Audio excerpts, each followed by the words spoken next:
بسم الله الرحمن الرحيم الحمد لله رب العالمين والصلاة والسلام على رسوله الكريم وعلى آله وصحبه ومن تبعهم بإحسان إلى يوم الدين رب اشرح لي صدري ويسر لي أمري واحلل عقدة من لساني يفقه قولي اللهم انفعنا بما علمتنا وعلمنا ما ينفعنا وزدنا علما اللهم آمين أما بعد السلام عليكم ورحمة الله وبركاته. Dear brothers and sisters, respected elders, today's reminder is titled How to Be a King/Queen, in case some sister will complain, we're not included. You're included. How to be a king or a queen. This is from a book by Sheikh Abdul Razak al-Badr, which is a teacher in Masjid al-Nabawi. He compiled a book called Bawa'ithul Khalasi min al-Dhunub. Means of escaping from sins, means of removing sins from our lives. And it is actually a fasl, it's a section in the book Uddatu Sabirin, the book by al-Qayyim rahimahullah, but he compiled this part and he gave comments. So today I will just mention the 19th, he mentioned 20 points. I'll mention the 19th point, which I personally find to be so beautiful, as they say, يَسْتَحِقُ أَن يُكْتَبْ بِمَاءِ الذَّهَبِ, that it deserves to be written by gold. That's my feeling. So I will share this with you. It is intended to be an advice about how to stop ourselves from sinning, but I find it to be a very general advice that can help us in many regards of our life, inshallah. So he says, Imam Ibn al-Qayyim rahimahullah, he says, التاسع عشر, the 19th point, أن يعلم العبد أن الله سبحانه خلقه لبقاء لا فناء له, that a servant should know that Allah subhanahu wa ta'ala created him for a kind of stability, or for a kind of eternity, that there is no deterioration along with it. Meaning, once you enter paradise, there's no death. You will stay there forever. وَلِعِزٍ لَا ذُلَّ مَعَهُ, and Allah created His servant for a kind of honor, that there is no humiliation along with it. Once you are honored in Jannah, you will forever be honored. There is no humiliation after that. وَأَمْنٍ لَا خَوْفَ فِيهِ, and a kind of safety, that there's no fear after it. وَغَنَاءٍ لَا فَقْرَ مَعَهُ, and a kind of richness and wealth, that there is no poverty after it. Once you become rich in paradise, you will be rich forever. You will never fear poverty again. وَلَذَّةٍ لَا أَلَمَ مَعَهَا, and a kind of joy and pleasure, that there is no pain with it. وَكَمَالٍ لَا نَقْصَ فِيهِ, and a kind of completion, that there is no deficiency along with it. وَامْتَحَنَهُ فِي هَذِهِ الْدَارِ بِالْبَقَاءِ الَّذِي يَسْرُعُ إِلَيْهِ الْفَنَاءِ. But Allah Azza wa Jal tests His servants in this world with what appears to be sustainable and long-lasting, but it's soon to be overcome by deterioration.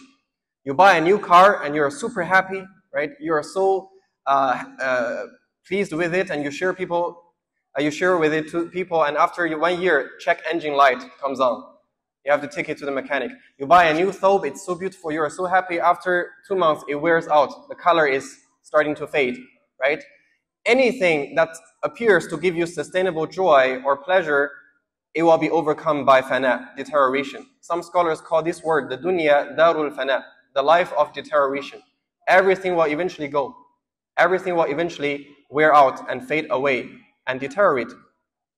So he said Allah tests people in this world with baqa, but it is soon to be overcome by fana. وَلَعِزِّ الَّذِي يُقَارِنُهُ ذُلُّ وَيَعْقُبُهُ ذُلُّ, and a kind of honor and dignity that is accompanied by humiliation and followed by humiliation. We see so many people, they get famous, influencers, internet celebrities, or politicians even. They get famous, and then what happens? Cancel culture. And then people start digging their history, trying to find out their mistakes. And they do find out their mistakes, because everyone has mistakes. So they have a temporary izz, like a temporary honor and dignity, but it's soon followed by humiliation. Sometimes they wish they never had gotten famous in the first place. وَالْأَمْنِ الَّذِي مَعَهُ الْخَوْفُ وَبَعْدَهُ الْخَوْفُ, and Allah tests His servants in this word with safety that is accompanied by fear and is followed by fear. You feel safe now, no one can tell you what will happen tomorrow. You are always worried about what potentially could happen in the future. That's the nature of this word. وَكَذَلِكَ الْغَنَاءُ وَلَذَّةُ وَالْفَرْحَةُ وَالسُّرُورُ وَالنَّعِيمُ الَّذِي هُنَا مَشُوبٌ بِضِدِّهِ وَيَتَعَقَّبُهُ ضِدُّهُ. And similarly, like that, wealth and pleasure and happiness and joy and all kinds of blessings in this world here, they are all accompanied and followed by the opposite. Meaning, wealth is followed by poverty, and happiness is followed by sorrow and worry. So everything in this world doesn't stay, and it's followed by its opposite. وَهُوَ سَرِيعُ الزَّوَالِ, and it's soon to go away. It is very fast to disappear.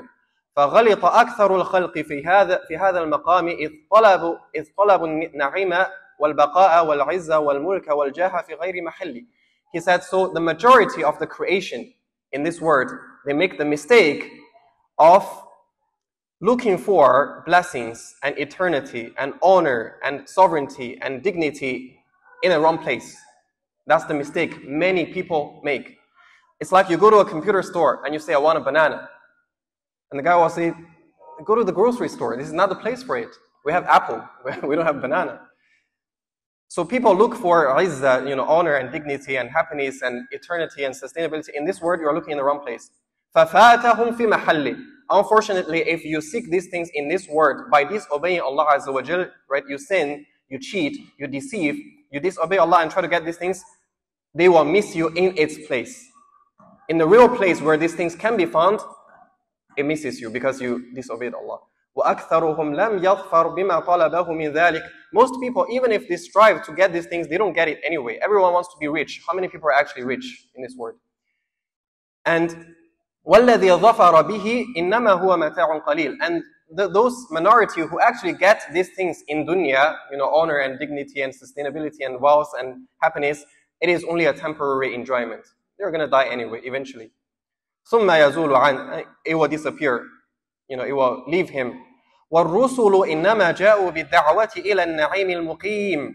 The messengers, alayhimu salatu wassalam, they came with a call towards the real, long-lasting, sustainable blessing. وَالْمُلْكُ الْكَبِيرِ. And the big and the tremendous, the real, meaningful sovereignty and ownership. فَمَنْ أَجَابَهُمْ حَصَلَ لَهُ أَلَذُّ مَا فِي الدُّنْيَا وَأَطْيَبُهُ.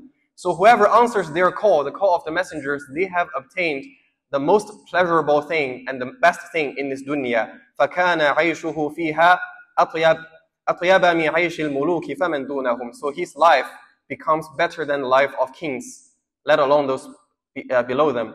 فَإِنَّ الزُّهْدَ فِي الدُّنْيَا مُلْكٌ حَاضِرٌ. He said, because zuhd, detachment from this dunya, having no interest in the dunya and looking forward to the hereafter and wanting the success in the hereafter, this is the true mulk. This is the true sovereignty and ownership. This is the true kingdom. وَالشَّيْطَانُ يَحْسُدُ الْمُؤْمِنَ عَلَيْهِ أَعْظَمَ حَسَدٍ. And shaitan, the devil, he is jealous of a believer who has this quality, zuhd, right? Detachment from the dunya, asceticism, simplicity. He envies the believer who has this quality with the most intense envy and hatred. فَيَحْرِسُ كُلَّ الْحِرْصِ عَلَىٰ أَنْ لَا يَصِلَ إِلَيْهَا. So he strives his best in order for you not to have it. He will take you away from zuhd. He wants you to have desire and be enslaved by desire. فَإِنَّ الْعَبْدَ إِذَا مَلَكَ شَهْوَتَهُ وَغَضَبَهُ فَانْقَادَ مَعَهُ لِدَاعِي الدِّينِ فَهُوَ الْمَلِكُ حَقًّا. So he said, if a servant masters his desire and masters his anger, or by extension emotions, and then if his desires and his emotions obey him, follow him in what is being called to by the religion, yani obeys the religion, then he is truly a king. That is the true king. And that is the true queen for the sisters. لِأَنَّ صَاحِبَ هَذَا الْمُلْكِ حُرٌّ. Because the one who owns this kind of kingdom is free. He is truly free. وَالْمَلِكُ الْمُنْقَادُ لِشَهَوَاتِهِ وَغَضَبِهِ عَبْدُ شَهَوَاتِهِ وَغَضَبِهِ. As for the king that follows his desires and is affected by his emotions, he is actually a slave of his desires and of his emotions. فَهُوَ مُسَخَّرٌ مَمْلُوكٌ فِي زِيِّ مَلِكٍ. So he is actually enslaved and imprisoned, although he has the uniform of a king. يَقُودُهُ زِمَامُ الشَّهَوَاتِ وَالْغَضَبِ كَمَا يُقَادُ الْبَعِيرِ. He is being led by his desires and by his emotions, just like a camel is being led by the rope. فَالْمَغْرُورُ الْمَخْدُوعُ يَقَعُ نَظَرَهُ عَلَى الْمُلْكِ ظَاهِرِ الَّذِي صُورَتُهُ مُلْكٌ وَبَاطِنُهُ رِقٌّ. He said the deceived ones and the foolish ones, they put their sight, they look at the external, outward kingdom and ownership and mulk, sovereignty, that appears to be sovereignty, but in fact, internally it is riq, it is enslavement, it is imprisonment. وَعَلَى الشَّهْوَةِ الَّتِي أَوَّلُهَا لَذَّةٌ وَآخِرُهَا حَسْرًا. And they look at the pleasures and the enjoyments that people have, but these things, they begin with pleasure and joy and they end with regret. وَالْبَصِيرُ الْمُوَفَّقُ يُغَيِّرُ نَظَرَهُ مِنَ الْأَوَائِلِ إِلَى الْأَوَاخِرِ. As for the people with vision, as for the successful ones that Allah Azza wa Jal has given tawfiq, they look at, they turn their sight away from the beginning to the end. They look at the end of the journey. وَمِنَ الْمَبَادِئِ إِلَى الْأَعْوَاقِبِ. And they turn their sight away from the initial state of things and look at the consequences, the final results. وَذَلِكَ فَضْلُ اللَّهِ يُؤْتِيهِ مَن يَشَاءُ. That is the blessing and favor of Allah that He bestows upon whoever He wishes. وَاللَّهُ ذُو الْفَضْلِ الْعَظِيمِ. And Allah possesses great favor. So brothers and sisters, this passage is basically telling us that if you truly want to be free, if you want to be a king, you have to be a king over your own desires and emotions. If you can master your desires and emotions and you can guide them towards what Allah Azza wa Jal is pleased with, if you can pursue what is truly meaningful, even though you don't see it right now, if you can pursue what is truly long-lasting, وَرِزْقُ رَبِّكَ خَيْرٌ وَأَبَقَى. The provision of your Lord is better and long-lasting. وَالْآخِرَةُ خَيْرٌ لَكَ. What is it? وَالْآخِرَةُ خَيْرٌ لَكَ مِنَ الْأُولَى. The hereafter is better for you than the current one, than this one. So if we realize this, and if we can truly shift our attention from the current to the future, from the initial state to the final consequences, if we can truly pursue the real pleasure in Jannah and Allah's pleasure, then we will become kings and queens. May Allah subhanahu wa ta'ala make us from the people who have this vision. May Allah subhanahu wa ta'ala give us tawfiq and assistance in pursuing what is truly meaningful. May Allah Azza wa Jal help us conquer our desires and our emotions so that we use them to benefit ourselves and to pursue the home of the hereafter. Allahumma ameen. Jazakumullahu khairan. Assalamu alaikum wa rahmatullahi wa barakatuh.